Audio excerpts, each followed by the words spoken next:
ជំសួរបាទសម្រាប់ពុកម៉ែបងប្អូនដែលគាត់មានបញ្ហាឈឺចង្កេះឈឺឆ្អឹងខ្នងគៀបសរសៃចង្កេះដើរអត់រួចឬក៏មានបញ្ហាស្ពឹកដៃស្ពឹកជើងដោយសារតែបញ្ហាលើសឈាមលើសជាតិស្ករគឺក៏មានបញ្ហា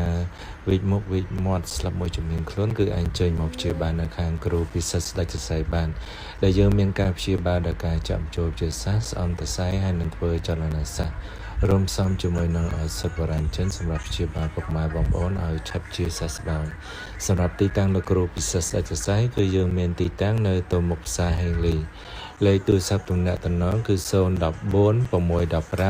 356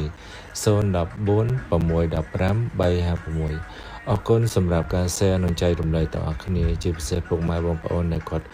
មានបញ្ហាវិកមុខវិកមាត់សរសៃទាញញ័រដៃញ័រជើងក៏អាចចេញមកព្យាបាលបានដែរជាពិសេសដែលក្មេងដែលគាត់មានបញ្ហាទម្លាយទន់ជើងគឺដើរអត់រួចគឺអាចចេញមកព្យាបាលនៅខាងគ្រូពិសិដ្ឋស្ដេចសរសៃបានគឺពិតជាមិនខុសបំណងទេហើយក៏សូមអរគុណសម្រាប់ពុកម៉ែបងប្អូនដែលគាត់តែងតែមានទំនុកចិត្តហើយនឹងជឿជាក់តែងតែមកធ្វើការព្យាបាលច្រើនមែនតើហើយក៏សូមអរគុណសម្រាប់ពុកម៉ែបងប្អូនដែលតែងតែមានទំនុកចិត្តក្នុងការព្យាបាលនៅខាងគ្រូពិសិដ្ឋជាពិសេសអរគុណច្រើនមែនតើសម្រាប់ពុកម៉ែបងប្អូនដែលគាត់បានធ្វើការណែនាំអតិថិជនដែលគាត់បានជួយមកធ្វើការព្យាបាលនៅខាងគ្រូពិសិដ្ឋស្ដេចសរសៃច្រើនហើយសែនច្រើនជារៀងរាល់ថ្ងៃបាទ